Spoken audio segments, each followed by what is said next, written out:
Baik, terima kasih pemirsa TVR Parlemen karena Anda masih bersama kami di TVR Parlemen. Dan pemirsa, sudah berakhir diskusi kita pada kali ini yang membahas terkait P20.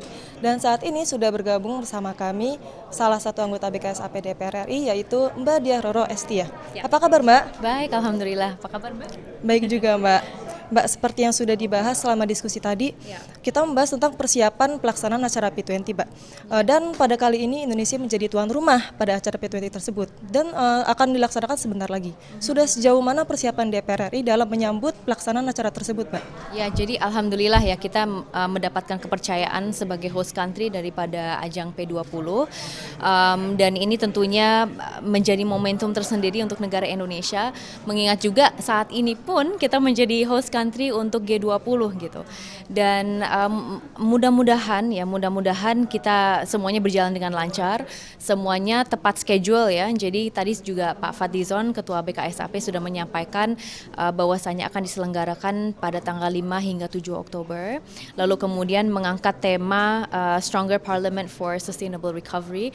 Ini memang menjadi tema yang sering sekali diangkat karena bahkan G20 pun salah satu pilarnya membahas mengenai sustainability dan sustainable energy transition. Lalu kemudian kemarin kita juga menjadi host country dari IPU yang membahas mengenai bagaimana kita bisa mobilize anggota DPR di seluruh dunia gitu untuk melakukan aksi yang sangat amat dibutuhkan dari segi bagaimana kita menghadapi krisis iklim yang saat ini kita alami gitu. Jadi mudah-mudahan ya bukan hanya ini menjadi momentum tapi dan juga terselenggarakan dengan baik gitu. Di sisi lain juga kami berharap bahwasannya segala bentuk diskusi yang dilakukan dan kesimpulan-kesimpulan yang akhirnya nanti akan diraih itu dapat ditindaklanjuti semaksimal mungkin gitu. Karena kalau kami dari parlemen ini kan kita sifatnya itu lebih ke misalnya kebijakan, lalu kemudian ke anggaran. Terus kita juga juga mengenai pengawasan gitu ya. Sedangkan kalau pemerintah itu sebagai eksekutor gitu. Nah, salah satu hal yang tadi saya highlight juga adalah apapun kesimpulan yang nanti akan kami raih, mudah-mudahan bisa ditindaklanjuti melalui kerjasama yang lebih erat lagi antara parlemen dan juga eksekutor, dalam hal ini pemerintah gitu. Karena tanpa kerjasama seperti itu, kita tidak akan bisa tuh mendorong program-program yang relasi juga ada kaitannya dengan tema yang kita angkat di P20 gitu Mbak. Jadi mudah-mudahan dari segi diskusinya lancar, dari segi implementasinya pun lebih lancar lagi gitu.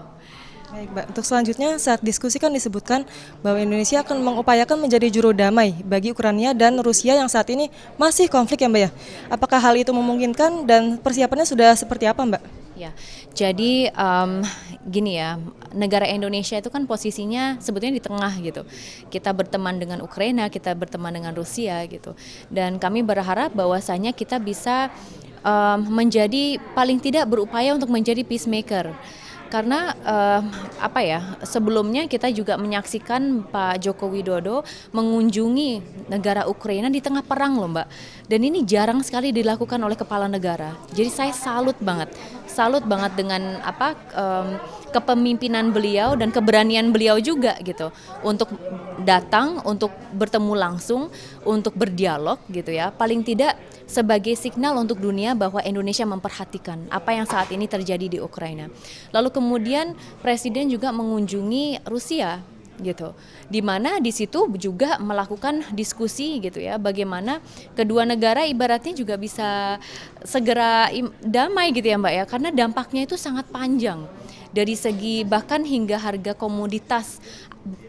Kita bicara oil, kita bicara mengenai bahkan gandum, itu juga ada dampaknya terhadap negara kita gitu.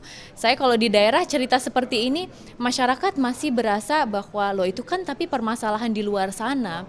Saya juga merasa ya memang terjadinya di luar sana, tetapi sebetulnya dampaknya sangat amat kita rasakan di negara Indonesia juga, karena semua ini kan tidak lepas dari trade kan, lintas negara.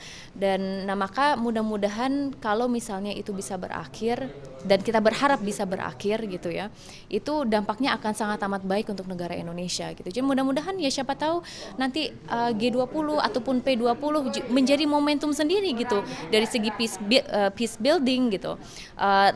Selain itu juga tentunya tadi saya sampaikan gitu ya, bahwasanya tema-tema yang diangkat karena bukan hanya climate change atau energy transition aja gitu yang dibahas, membahas juga mengenai demokrasi, membahas mengenai women empowerment gitu ya, peran perempuan, lalu kemudian juga pemberdayaan perempuan gitu, karena peran perempuan di lintas sektoral itu juga sangat amat dibutuhkan. Jadi mudah-mudahan semua topik yang kita angkat, diskusinya juga sesuai harapan dan eksekusinya juga harus lebih baik sih Mbak.